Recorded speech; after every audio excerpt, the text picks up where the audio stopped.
Hello dear student, science Kumar YouTube channel में आपका स्वागत है। और आज इस सवाल को देख रहे हैं वो एसएससी सीजीएल 2022 में आया हुआ सवाल है। तो इस सवाल को देखते हैं क्या है। If A plus B plus C is equal to 6 and A square plus B square plus C square is equal to 14 and A B plus B C plus C A is equal to 11, then what is the value of A cube plus B cube plus C cube minus 3 ABC। तो पहले क्या है कि given given क्या क्या है, हम लोग यहाँ पर लिख लेते हैं।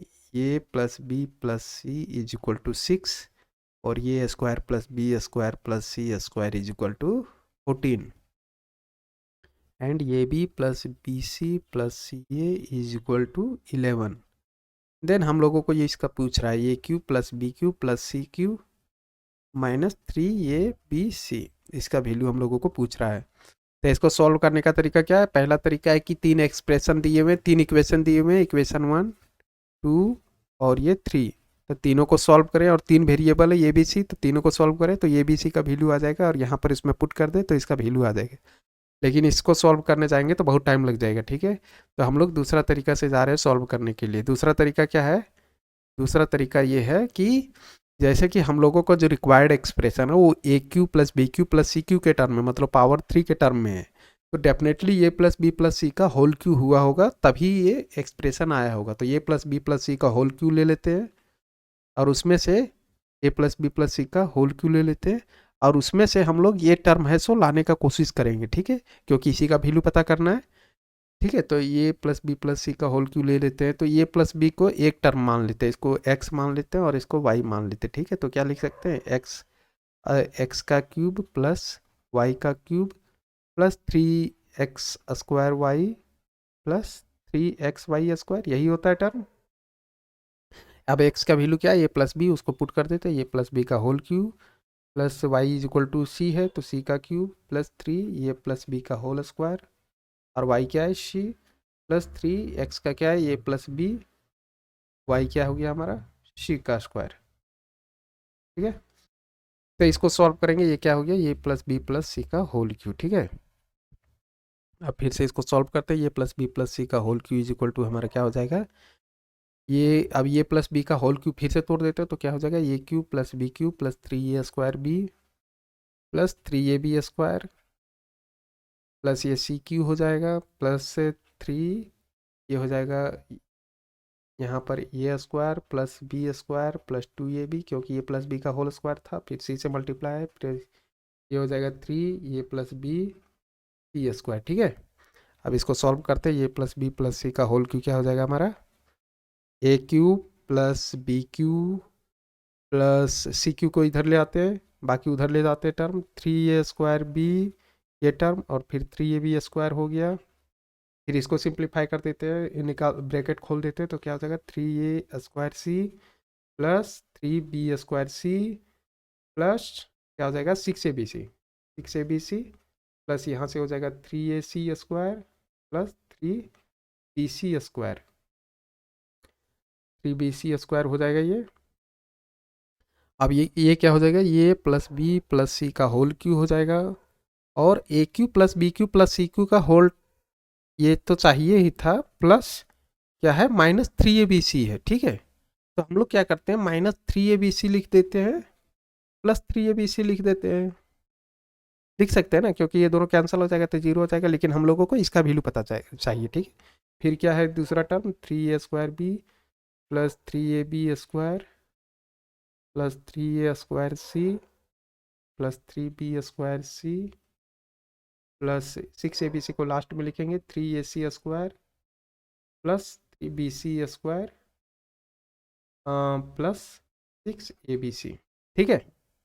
अब ये प्लस बी प्लस सी का होल क्यू क्या हो जाएगा, ये ए प्लस बी प्लस सी का वैल्यू दिया हुआ है 6, तो इसको 6 का क्यूब ले लेते हैं। तो ये क्या हो जाएगा, ये हमारा रिक्वायर्ड एक्सप्रेशन, इसका वैल्यू कैलकुलेट करना है तो इसको हम लोग है सो लिखते हैं। इसको मान लेते हैं कि ये जो वैल्यू कैलकुलेट करना है वो अल्फा है, ठीक है, अल्फा। इसको अल्फा के टर्म में रखते हैं। प्लस क्या हो जाएगा 3, अब यहाँ पर टर्म आ चुके हैं 3abc और 6abc, कितना हो गया हमारा 9abc। तो उसको बाद में लिखेंगे, ठीक है। पहले लिख लेते 3a² b plus 3ab² plus 3a² c plus 3b² c plus 3ac² plus 3bc² plus 9abc। अब हम लोग देख रहे हैं कि हम लोगों को इस टर्म में लाने का कोशिश करेंगे कि इसका वैल्यू यूज हो जाए, A B plus B C plus C A का वैल्यू यूज हो जाए, उसी तरह A square plus B square plus C square का वैल्यू यूज हो जाए। तो इसके लिए हम लोग क्या करेंगे, हम लोग यहाँ पर एक्सप्रेशन में कैलकुलेट करेंगे। इससे हम लोग कोशिश करेंगे कि 3ab कॉमन लेने का कोशिश करेंगे। तो यहाँ क्या बचेगा, ये, ठीक है। उसी तरह से यहाँ क्या बचेगा, बी। लेकिन यदि एक और टर्म रहता जिसमें सी बचता तो और अच्छा रहता। तो 9abc को हम लोग तोड़ सकते हैं 3abc plus 3abc plus 3abc के फॉर्म में, ताकि सभी में एक एक कॉमन आ जाएगा। जैसे कि हम जैसे कि लिखते हैं, उसके बाद आप लोगों को समझ में आएगा। 3a² प्लस 3ab², इसको लिख सकते हैं 3abc plus 3a² plus 3b² plus 3abc। एक 3abc यहाँ पर आ गया और दूसरा 3bc यहाँ पर आ गया, plus 3ac² plus 3bc² plus 3abc, ठीक है। अब हम लोगों का क्या हो जाएगा, अल्फा। अब यहाँ से 3ab कॉमन ले लेते हैं। हम लोगों ने 3abc के फॉर्म में क्यों लिखा है, अभी आप लोगों को समझ में आएगा। 3ab कॉमन ले लेते हैं, तो यहाँ से क्या आ जाएगा, b आ जाएगा। यहाँ से क्या आ जाएगा, यहाँ से ये आएगा। यहाँ से क्या बचेगा, b बचेगा। लेकिन हम लोगों का सी का टर्म नहीं आ रहा था, सी का टर्म कहीं नहीं बच रहा था, तो सी यहाँ से आ जाएगा, ठीक है। क्योंकि ये भी कॉमन लेंगे तो यहाँ पर सी बचेगा, तो ये सी हो जाएगा। इसी तरह से इसमें भी यही केस है कि इसमें 3ac ले लेते हैं कॉमन, ठीक है। तो यहाँ पर क्या बच रहा था, ये यहाँ पर कॉमन ले रहे हैं, तो यहाँ पर ये बचेगा। और उसके बाद ac इसमें है, ac इसमें, तो ये क्या बचेगा, यहाँ पर c बचेगा प्लस 3abc। तो 3abc में हम लोग ये लिख सकते हैं, यहाँ पर एक ac कॉमन ले लिए तो b बचेगा। उसी तरह से यहाँ पर 3, अब हम लोग ले लेते हैं कॉमन, ये भी हो गया, ये सी हो गया। अब हम लोग ले लेते हैं टर्म कॉमन बी सी, ठीक है। तो बी सी का टर्म किस में इसमें है, तो यहाँ से बी बचा। फिर यहाँ से हम लोगों का यहाँ भी बी सी है, तो यहाँ से सी बचा। और फिर हम लोग बी सी, एक और 3abc होगा, एक और 3abc है। सो उस यहाँ पर 3abc है, तो इसमें से यदि बी सी कॉमन लेंगे तो ये बचेगा, ठीक है। तो हम लोगों का ये कैसा टर्म आ जाएगा, 6 का क्यूब कितना हो गया, 216, ठीक है। ये अल्फा कैलकुलेट करना है। ये हमारा आ गया 3, ये बी। और सब में देख रहे हैं ये ए प्लस बी प्लस प्लस सी कॉमन आ चुका है, ठीक है। तो इसको हम लोग लिख सकते हैं, ए प्लस बी प्लस सी को कॉमन ले लेते हैं। ए प्लस बी प्लस सी को कॉमन ले लिए, तो यहाँ पर क्या बचा, 3ab plus 3ac plus 3bc, ठीक है। तो अब हम लोगों को क्या करना है, 216 अल्फा ए प्लस बी प्लस सी का वैल्यू हम लोगों को पुट कर देना है। ए प्लस बी प्लस सी का वैल्यू कितना दिया हुआ है हमारा, 6 दिया हुआ है। तो यहाँ पर 6 पुट कर देंगे और यहाँ से 3 कॉमन ले लेते हैं, ठीक है। तो ये क्या बच जाएगा, a B plus a c plus B c, और उसका वैल्यू कितना दिया हुआ है, ये हमारा 11 दिया हुआ है। तो हम लोग 11 यहाँ पर पुट कर देते हैं। तो ये कितना हो जाएगा हमारा, alpha is equal to 6 multiply by 3, 18, 18 multiply by 11। तो ये हमारा कितना आ जाएगा, 18 मल्टीप्लाई बाय 11,